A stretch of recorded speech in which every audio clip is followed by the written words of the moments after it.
Assalamualaikum warahmatullahi wabarakatuh. Perkenalkan, nama saya Sugiantoro. Saya dari jurusan akuntansi kelas D semester 1.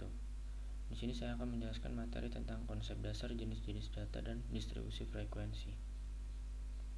Definisi statistika merupakan ilmu yang mempelajari tentang statistik atau ilmu yang mengumpulkan, menata, menyajikan, menganalisis, dan menginterpretasikan data menjadi informasi yang dibutuhkan dalam hal ini untuk pengambilan keputusan yang efektif. Definisi statistik merupakan suatu kumpulan angka yang tersusun lebih dari satu angka, yaitu dalam bentuk data. Perkembangan statistika dimulai dari zaman Mesir dan Cina untuk menentukan besar pajak. Kemudian zaman gereja untuk mencatat kelahiran, kematian, dan pernikahan. Kemudian tahun 1937 Tim Bergen mengembangkan ekonomi statistik. Kemudian Higgs mengembangkan matematika ekonomi untuk analisis ISIM. Kemudian tahun 1950 Bayes mengembangkan teori pengambilan keputusan.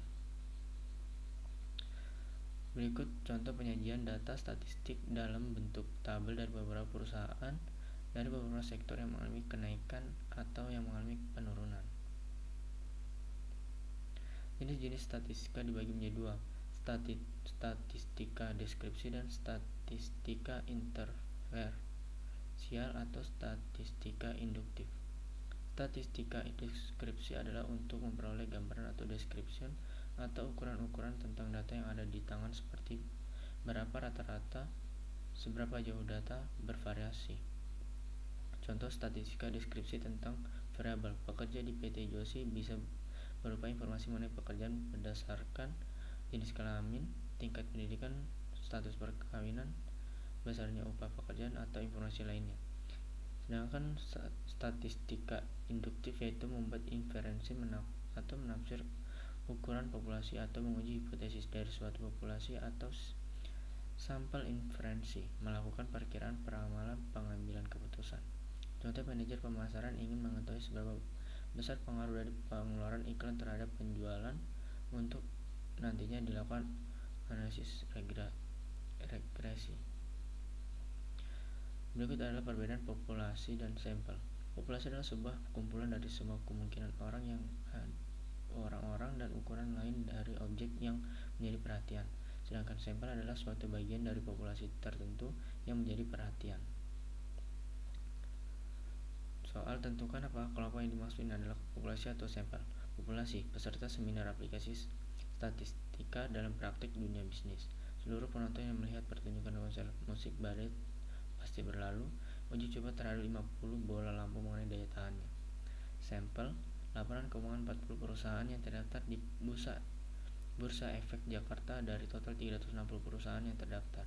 Sebanyak 30 mahasiswa mendapatkan beasiswa atas prestasi akademik dari total 100 orang yang memenuhi syarat.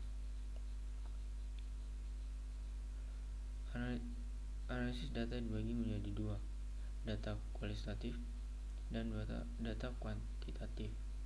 Data kualitatif merupakan data non-numerik atau tidak dalam bentuk angka, misalnya jenis kelamin, warna kesayangan, asal suku, dan lain-lain. Data kuantitatif merupakan data dalam bentuk angka yang terbagi menjadi dua, yaitu data diskret dan data kontinu. Data diskret adalah data yang nilainya tidak bisa dalam bentuk pecahan, misalnya jumlah manusia, jumlah mobil, jumlah TV, dan lain-lain. Data kontinu adalah data yang nilainya dalam bentuk pecahan, misalnya berat badan, jarak kota, luas rumah, jarak rumah ke kampus, dan lain-lain. Jenis data berdasarkan periode waktu dibagi menjadi dua, yaitu data time series adalah data yang pengamatnya dilakukan dari waktu ke waktu, contoh harga saham PT Astra selama 12 bulan. Data cross section adalah data yang pengamatnya dilakukan pada satu waktu dengan banyak objek, contoh harga saham perusahaan-perusahaan di Gorontalo pada bulan Agustus. Data polling adalah data yang pengamatnya pada banyak objek dan dari waktu ke waktu, contoh harga saham perusahaan-perusahaan di Gorontalo selama 12 bulan. Soal, mana termasuk data kualitatif dan kuantitatif? Kualitatif, data mengenai asal SMU dari calon mahasiswa baru, data mengenai agama yang dianut karyawan Fakultas Ekonomi Universitas Negeri Gorontalo. Kuantitatif, pendapatan manajer pemasaran pada bulan Juli 2017 pada bulan April 2017, data jumlah mahasiswa baru Fakultas Ekonomi UNG angkatan 2020-2021, Data ekspor non-migas Indonesia selama 2010 sampai 2019. Manen termasuk data time series, cross section dan polling. Tim series laba PT Ultraja selama 5 tahun terakhir. Laju inflasi Indonesia selama 12 bulan pada 2010. Cross section hasil ujian statistika ekonomi dari 40 mahasiswa. Pengeluaran 10 anggota keluarga pada bulan Maret 2019.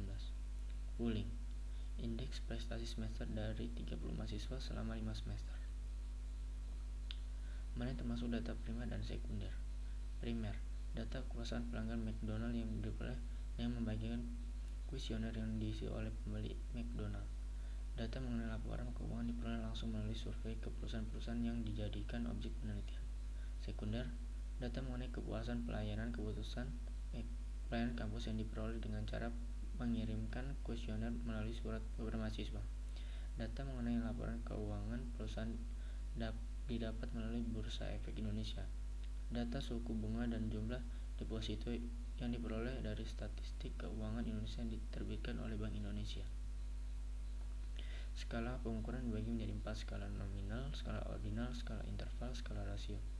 Skala nominal angka yang diberikan hanya sebagai label saja, contoh pria 1, wanita 2, dan waria 3. Skala ordinal angka yang mengandung pengertian tingkatan, contoh ranking 1, 2, 3. Ranking 1 menunjukkan lebih tinggi dari ranking 2 dan 3. Skala interval angka yang mengandung sifat ordinal dan mempunyai jarak atau interval, contoh satu saham sangat prospektif dengan harga 5.438 kurang 6.750. 2 saham prospektif 4.127 dikurang 5.438.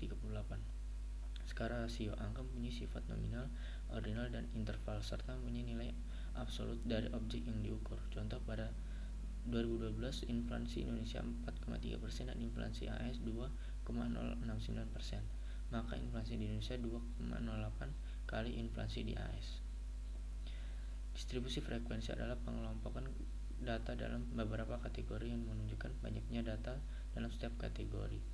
Jadi data-data yang dikumpulkan itu dikelompokkan dalam bentuk tabel atau grafik, itulah yang disebut distribusi frekuensi. Tujuan distribusi frekuensi adalah untuk mengatur data mentah atau belum dikelompokkan ke bentuk yang lebih rapi dan tanpa mengurangi inti informasi yang ada. Sekian materi yang bisa saya sampaikan. Maaf jika ada salah-salah kata. Wabillahi taufiq wal hidayah. Wassalamualaikum warahmatullahi wabarakatuh.